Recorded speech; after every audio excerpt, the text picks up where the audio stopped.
मेरी बच्ची। सही क्या हालत हो गई भगवान। तुमने बोला था ना सही, कल से सारी मुसीबतें हल हो जाएगी। मुझे क्या पता था तुम ऐसी मुसीबत में फंस जाओगी। एक बार तो अपने आई से दिल खोल के बात करती, एक बार तो बता देती कि तुम घर छोड़ के जा रही हो। आई शपथ मैं तुम्हें रोक लेती सही, विराट को बहुत डांटती, लेकिन तुम्हें हम सबसे कभी दूर नहीं होने देती सही मेरी बच्ची।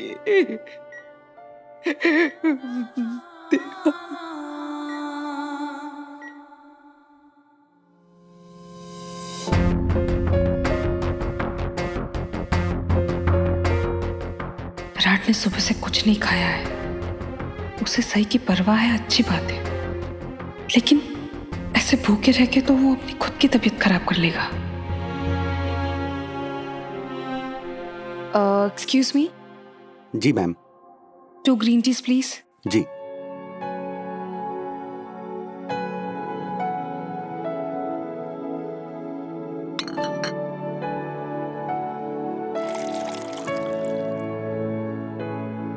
थैंक यू, ये लीजिए।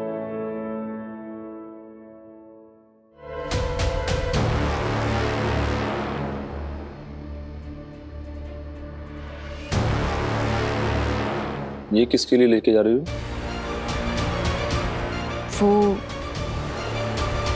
वो मैं तुम्हें ढूंढ रही थी। अच्छा। आओ बैठो ना।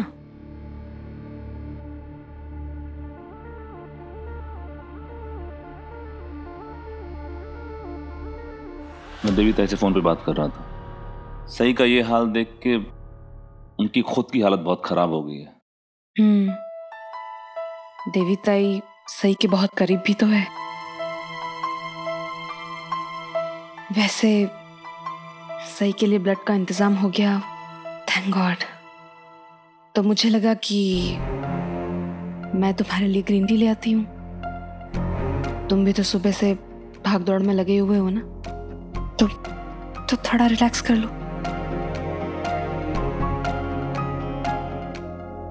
पत्र लिखा, मुझे भी सही की बहुत परवाह है, लेकिन मैं विराट की तरह एक्सप्रेसिव नहीं हूं कि ऐसे सबके सामने रोने लगूं।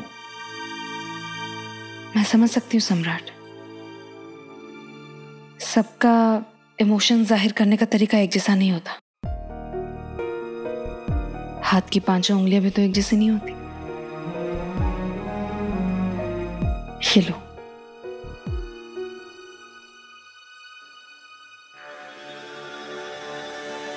तुम्हें ग्रीन टी पसंद है?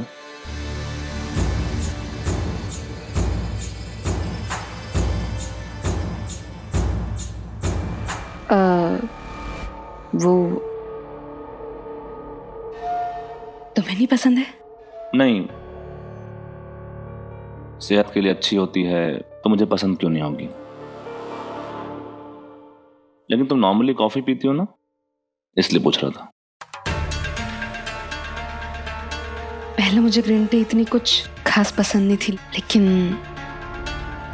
पिछले कुछ दिनों से अच्छी लगने लगी है, क्योंकि आजकल विराट को ग्रीन टी अच्छी लगती है। विराट, प्लीज ये सोचने की गलती मत करना कि तुम यहाँ पे कोई तमाशा करोगे, ऊंची आवाज में बात करोगे, और मैं ये सोचकर कि हॉस्पिटल का माहौल कहीं बिगड़ ना जाए तो मैं अंदर जाने दूंगा। और अगर तुमने ऐसा किया विराट, तो हॉस्पिटल के रूल्स, रेगुलेशंस और प्रोटोकॉल्स को मद्देनजर रखते हुए मैं यहाँ के स्टाफ और सिक्योरिटी से कहकर तुम्हें हॉस्पिटल से बाहर निकलवा दूंगा।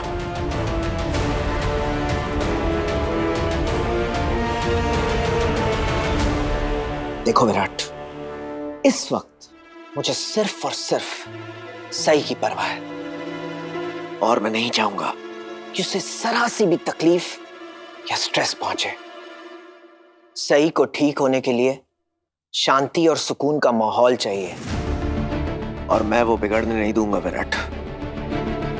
हाँ, परिवार के कुछ लोग जो सही से सच्चा प्यार करते हैं, जिन्हें उसकी फिक्र है, उसकी परवाह है, वो चाहे तो सही से मिल सकते हैं। तुम एक काम करो ना, यहाँ आराम से अपनी खास दोस्त के साथ बैठो, उसके साथ बातचीत करो। वैसे कहाँ है वो, नजर नहीं आ रही। प्लीज।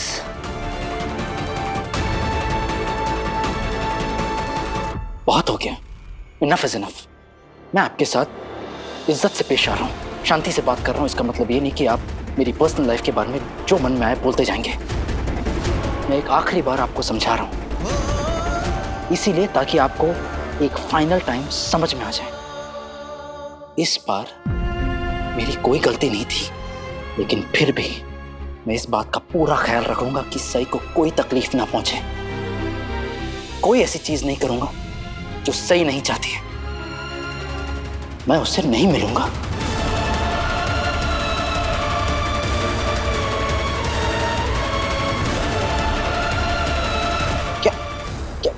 क्या कहा तुमने कि तुम सही से नहीं मिलोगे? पक्का तुम सही से नहीं मिलोगे? I sure? आप अब फिर से गलत मतलब निकाल रहे हो पुलकित। मैं क्यों नहीं मिलना चाहूंगा सही से? ऑफ कोर्स मिलना चाहता हूं, लेकिन अगर वो मुझसे नहीं मिलना चाहती है तो मैं नहीं मिलूंगा उससे। लेकिन आपसे मेरी एक छोटी सी रिक्वेस्ट है, आप टाइम टू टाइम सही के बारे में मुझे अपडेट्स दीजिए। मैं यहीं हूं, यहीं बैठा मिलूंगा मैं आपको, कहीं नहीं जाऊंगा जब तक सही पूरी तरह से ठीक नहीं हो जाती। लेकिन मैं ना तो आईसीयू में एक कदम रखूंगा, ना सही के रूम में। I promise. सही के साथ इतना बड़ा हादसा हुआ है विराट, और तुम उससे नहीं मिलना चाहते? पिछली बार जब सही हॉस्पिटल में एडमिट थी, मेरे लाख मना करने के बावजूद तुमने सही से मिलने की जिद पकड़ के रखी।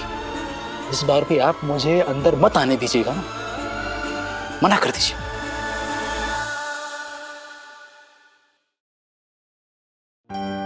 मैं होता कौन हूं तुम्हें रोकने वाला? और तुम तो ऐसे बोल रहे हो जैसे तुम मेरी हर बात मानते हो। लेकिन मैं ये चाहूंगा कि तुम ये एक चीज जरूर सोचो कि सही के साथ बार बार इतने बुरे हादसे क्यों होते हैं। मुझे नहीं पता, ना ही मैं ये जानता हूं कि सही और मेरे बीच में इतनी गलतफहमियां क्यों हैं। लेकिन एक बात मैं बहुत अच्छी तरीके से जानता हूं, सही बिल्कुल नहीं चाहती कि मैं उसके आसपास रहूं। इनफैक्ट वो तो मेरी शक्ल तक नहीं देखना चाहती। इसीलिए तो उसने मुझे बिना बताए घर छोड़ने जैसा, कॉलेज ट्रांसफर कराने जैसा बड़ा कदम उठाया।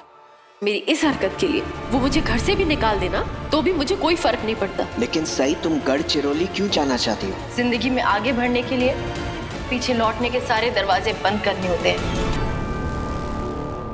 विराट, मैंने सही को बहुत समझाने की कोशिश की कि वो नागपुर में ही रहे। मैंने सही से ये भी कहा कि वो नागपुर में ही कोई घर रेंट पे ले ले, लेकिन इसी कॉलेज से अपनी पढ़ाई पूरी करे। तो पता है उसने क्या कहा? उसने कहा कि अगर वो इसी शहर में रहेगी तो लोग खामखा की बातें बनाएंगे, सवान परिवार को बुरा भला कहेंगे, और ये बात सवान परिवार को सहनी पड़ेगी। वो नहीं चाहती थी कि चौहान खानदान की इज्जत पर दाग लगे।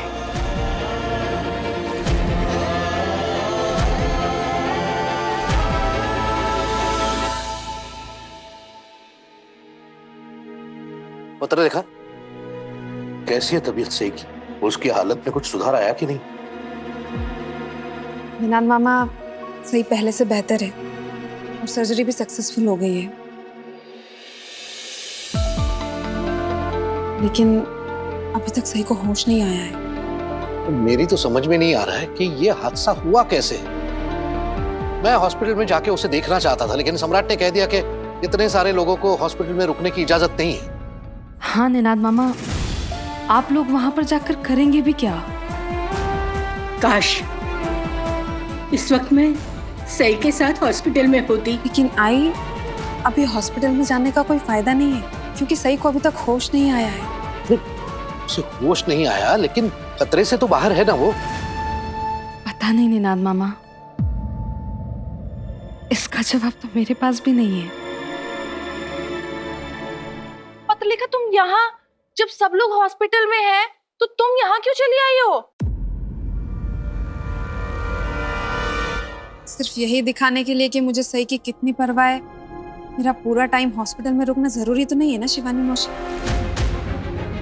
और अगर मैं सही के होश आने तक वहां रुक रही भी होती तो भी सही को एहसास नहीं होता कि मुझे उसकी फिक्र है।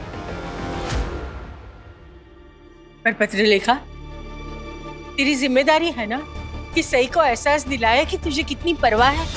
वैसे भी तू घर की सबसे बड़ी बहू है। भाई मैं वही थी, पर तुम्हें वाकई में सही की परवाह है भी या बस वैसे ही?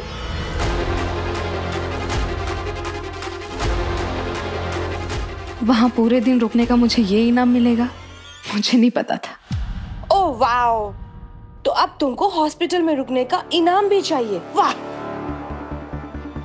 एक बात बताइए शिवानी मौसी, आप भी तो हॉस्पिटल से वापस आ गई, वो भी मुझसे पहले, तो फिर आप मुझे किस बात के लिए इतने ताने मार रही हैं? ओ हेलो, मैं ना हॉस्पिटल से थोड़ी देर के लिए वापस आई हूँ, और वो भी इसलिए क्योंकि अश्विनी वहिनी के लिए कपड़े लेने थे, और साथ में सम्राट विराट बाकी सबके लिए खाना भी तो लेना है, और मैं वापस ही जा रही हूँ। और मैं तो ये सोच के आई थी ना पत्रलेखा कि तुम वहाँ पे हो और तुम अश्विनी वहिनी का ख्याल रख लोगी, लेकिन तुम हो, तुम्हें तो किसी की परवाह है नहीं। अरे तुमने तो देवी को चुप तक नहीं करवाया जब वो फुट फुट के रो रही थी।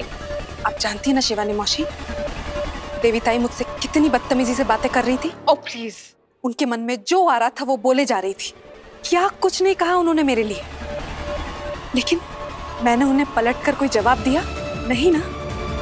मैंने किसी से उनकी शिकायत की, बताइए? लेकिन आप में से किसी ने भी उन्हें एक बार भी चुप करवाने की कोशिश की जब वो जोर जोर से मुझ पर चिल्ला रही थी?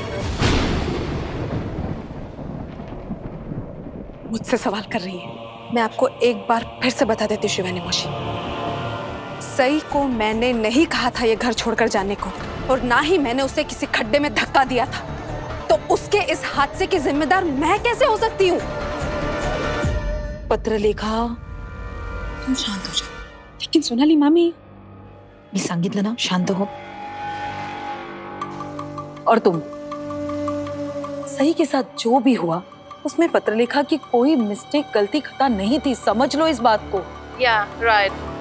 और तुम पत्रलेखा, अगर तुम्हें हॉस्पिटल में रुकने से इतना ही गुस्सा आ रहा है तो फिर वहाँ गई ही क्यों थी? हम सब में से तो किसी ने कहा नहीं था साथ चलने को। Oh wait, let me guess, कहीं तुम सम्राट के सामने अच्छे बनने के लिए तो नहीं गई थी, अपनी इमेज अच्छी करने के लिए? सम्राट देखो मैं कितनी अच्छी हूँ, सम्राट मैं तो सही की ना बहुत ही परवाह करती हूँ। लेकिन सच ये है कि तुम्हें सही की रत्ती भर भी परवाह नहीं है। आपको जो सोचना है ना आप सोचिए शिवानी मौसी, मुझे कोई फर्क नहीं पड़ता, क्योंकि मेरा सच सिर्फ मैं जानती हूँ, मेरे लिए बस वही मायने रखता है। किसी की गलत सोच मुझे गलत नहीं बनाने वाली। शिवानी, बस बहुत हो गया। तुम क्यों पत्रलेखा से बहस कर रही हो? अरे यहाँ पे सब कोई सही को लेकर इतना परेशान है कि अपना गुस्सा, अपना फ्रस्ट्रेशन इस बेचारी पर निकाल रहा है। मुझे लगता है मुझे हॉस्पिटल जाना चाहिए। जब तक मैं सही को अपनी आंखों से देख नहीं लेता तब तक मुझे चैन नहीं आएगा। वाह दादा, अभी तो बहुत चिंता हो रही है सही की, बहुत कंसर्न दिखा रहे हैं आप। लेकिन जब आपको उसके साथ अच्छा बिहेव करने के इतने मौके मिले थे, तब वो सब मौके तो आपने बर्बाद कर दिए। कभी अपने घमंड में और कभी कुछ लोगों की बातें सुनकर। शिवानी बस, आप सब लोग प्लीज इन सब बातों को छोड़िए। बड़ी मामी कहाँ है? उन्हें भी तो हॉस्पिटल जाना था ना। हाँ हाँ, वो तो कह रही थी। है कहाँ वो? कहाँ गई? मम्मी जरा देखना। पत्रलेखा, तुम भी वही के रूम में जाके देखो जरा। जी, देख कर आती हूँ मैं। सही सबके बारे में कितना कुछ सोचती है, जबकि मेरे परिवार ने, मेरे घर वालों ने उसे पूरी तरह से अपनाया भी नहीं। लेकिन सही ने मेरे घर वालों को पूरी तरह से अपना लिया। वो उनके लिए इतना कुछ सैक्रिफाइस करने को तैयार हो गई थी, तो क्या मैं उसके लिए इतना भी सैक्रिफाइस नहीं कर सकता? सही पहले ही बहुत तकलीफ में है पुलकित। मैं अपनी शक्ल दिखा के उसकी तकलीफ और नहीं बढ़ाना चाहता।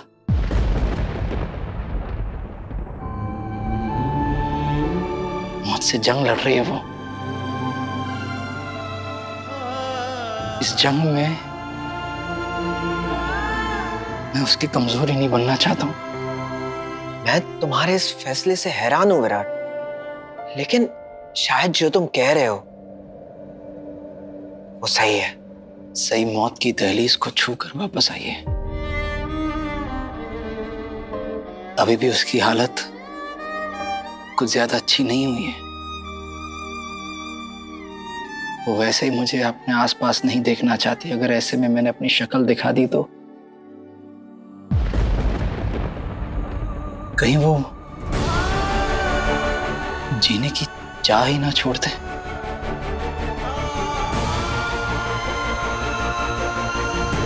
कुछ हो गया तो उसे।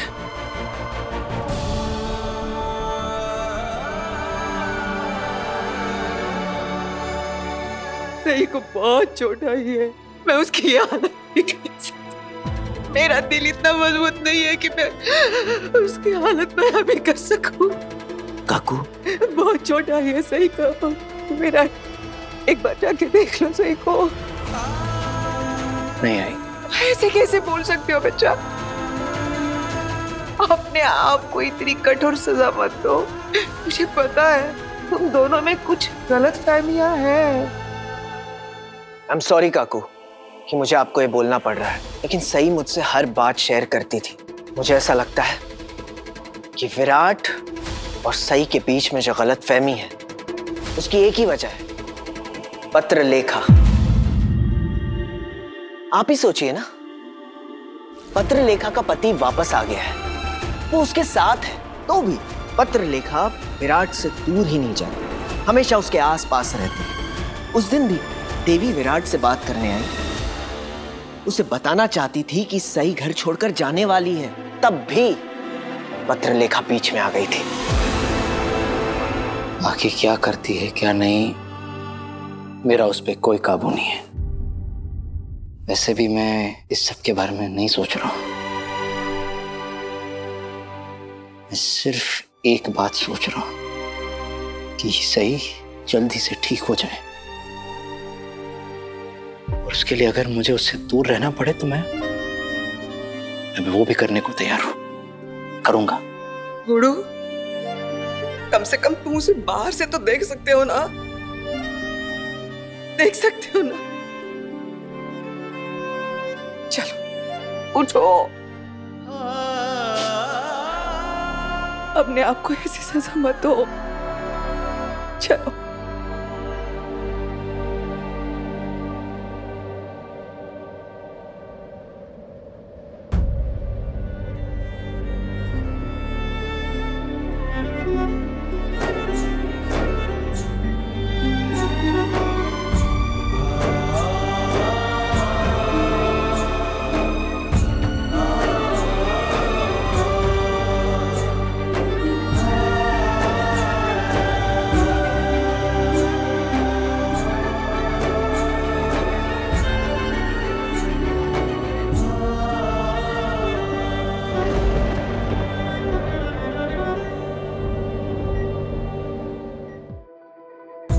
दिल का रिश्ता एक दिन टूट ही जाता है, कसक जिंदगी में वो छोड़ ही जाता है।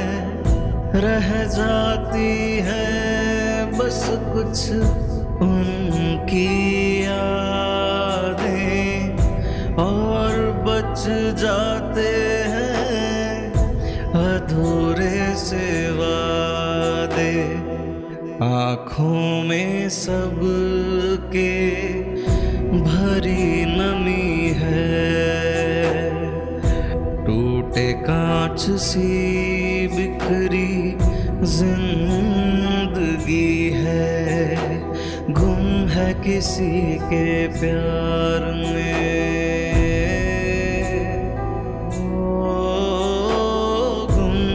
किसी के प्यार में हो।